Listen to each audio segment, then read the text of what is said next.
What are some unethical life hacks? Okay, this is golden. Works like a charm every time. Rewrite your organization's lending standards. Encourage your brokers to fudge client numbers. Sell variable rate arm mortgages to financially illiterate poor people who are just thrilled to say they own a house. This is awesome because now you are driving up demand and prices. Higher mortgages mean more money for you. Make tons of money on associated fees. But wait, you haven't even started. Now package that sharp and super sketch derivatives and sell them off. More money. But you aren't done. When the housing market takes giant first blame it all on Freddie, Fannie and the poor people. Next, lobby hard to make sure any bailout money goes to you and not the homeowners. This way, there will be a shitload of distressed houses. Start a hedge fund that buys up all of those low-cost homes with cash before any actual homeowner can.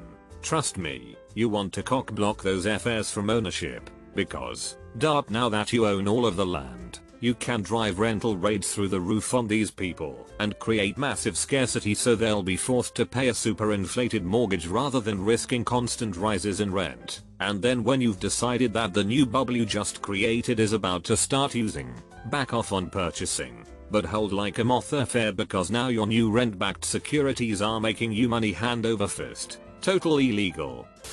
I know a guy who used to get free meals all the time. I'm not condoning it, but it worked. He would find a chain restaurant, like an Olive Garden or Applebee's or such, and call them during the day to ask what manager was on duty that night. Then he'd call during dinner and ask to speak to the manager by name. Hi, Dave. Yeah, this is Mr. Madupnameski from a city that's not the city. I'm not sure if you remember me, but about 8 months ago or so I was in there with my wife. You seen a Maharetarine Force story, and the meal just wasn't up to par. You said if I was ever in town again to give you a call and Dave won't give a F. He's not invested. He doesn't get dividends for breadsticks or anything. He just wants to get through his shift so he can hopefully get a hand job from the hostess in a booth in the back after they close. He doesn't remember you, but he doesn't care. And even if he did, does he really remember what happened 8 months ago? No, because he just wanted to get through his shift so he could hopefully get a hand job from the hostess in a booth in the back after they closed.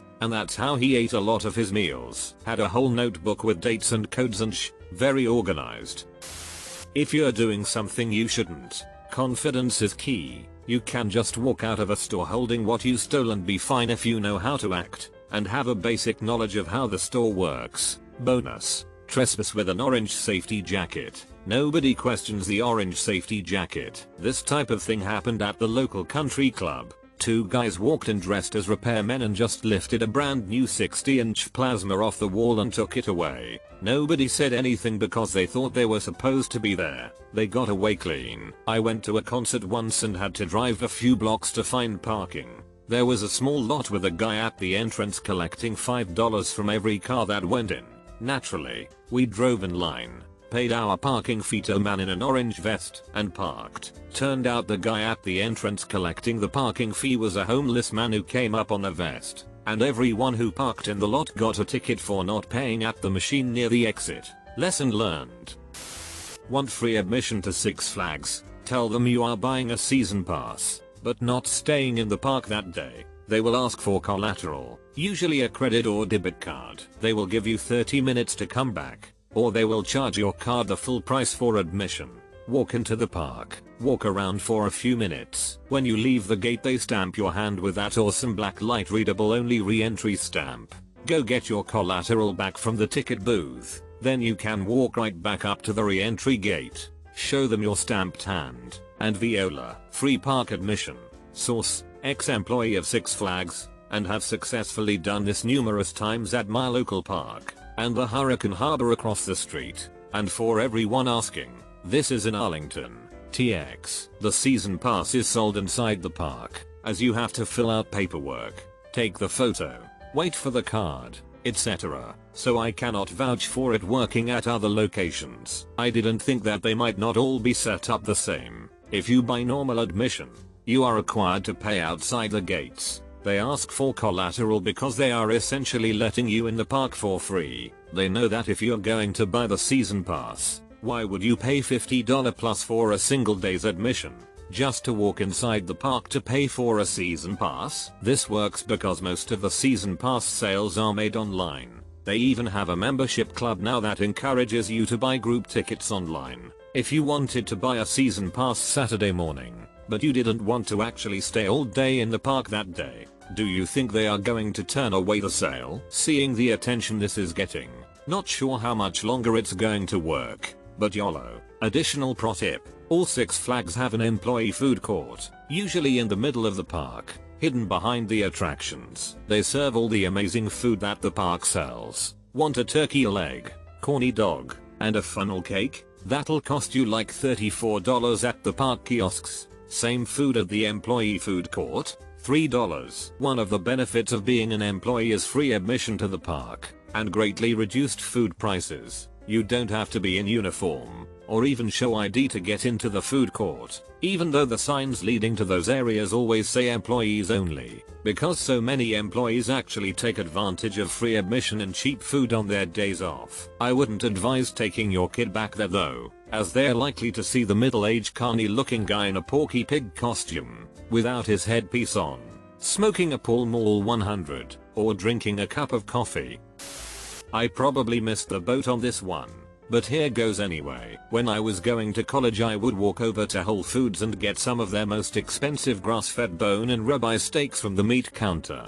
The butcher would wrap them up and slap a price tag on them. If I was getting meat for a BBQ this was sometimes upwards of $200. Then I would walk over to the bulk grains, put the meat on the scale, and hit print for something like oats. I'd cover the existing label on the meat with my much cheaper oats label, and proceed to self-checkout. It would ask you to scan the barcode, and then place the item in the basket. It would register the appropriate weight as both labels were from the weight of the meat. Then I'd pay 88 cents for 6 steaks and leave. I probably did this 25 times without arousing any suspicion. Buy clothes at Goodwill and sell them to Plato's Closet. I used to be a buyer there. We were trained to be very, very picky. Any visible signs of wear would keep us from picking an item. Every item we bought was attached to us in the system, and sales of items we approved were tracked. This makes people very picky. Some other things. The computer tells us how much your item is worth, and we really can't change it. Nearly every brand is in the system. They tell it what gender, item, type, and brand it is and it gives a price. The associate has no control. Brand names, but old labels we were trained to be able to recognize the most recent label for each brand. Smell anything that smelled like smoke, weed, or was just musky and gross is denied. Everything needs to be freshly laundered. Style buying guides come out each season that describe what the store is looking for. Sometimes we'd get in really nice designer jeans that had never been worn but we had to pass on them because they weren't the proper cut. Honestly, take your stuff to Buffalo Exchange. They accept vintage and all brands as long as it's fashionable. They have buying guides, too, and in season, they are much more accepting of weird, and it's not as high school mall brands as Plato's. They are trained in pricing but they don't use a computer and it's up to them how much to price each item. I believe they give a little more back in cash than Plato's as well, but I always just take store credit, because pretty dresses. The clearance rack in the store. I hear those markdown labels can roll right off if you master the technique. They remain quite sticky. You can stick them on top of the standard ticket barcode. I heard about a guy who did this and got himself a really nice winter coat. I think he said to remember to peel the sticker of a similar item, as it comes up on the register as LEATHR coat 80.00. So don't stick it on shoes. For instance, he told me and a couple of friends bypass our uni print queue and pay system by using the printer's IP address to print straight to it, rather than using the print release terminals. And since so many people are asking how to do this, I'll C+P my response to someone else. I realize it might not work for everyone's university print queues, but it works for mine. For our system, when we hit print it's added to a queue in the uni system. Then we sign into our uni accounts at a terminal by the printers. Then it's sent to the print queue of the printer itself and prints. By going directly to the IP of the printer, we can use the web interface to add files directly to the printer's own queue. The IP address on our printers can be found in the settings. Disclaimer: I don't use it all the time. I'm not a total ass. But The opportunity is there, why not take it? Always book your hotel room with the prefix of doctor. When the morning crew pre-assigns rooms for that day's arrivals, they are likely to put you in a nicer room to avoid an unhappy pretentious doctor being about being next to the elevator. Also, if you call a hotel and they are booked for the weekend, just call back later and book your arrival day on Thursday with a departure day of Tuesday. Hotel reservation systems are designed to turn away 2-night stays in favor of 3, 4 or 5-night stays. So just call the hotel back later and make the adjustment to your current reservation for just the days that you want. Make your arrangements directly with the hotel when possible to avoid any robotic responses from a central reservations department. Former General Manager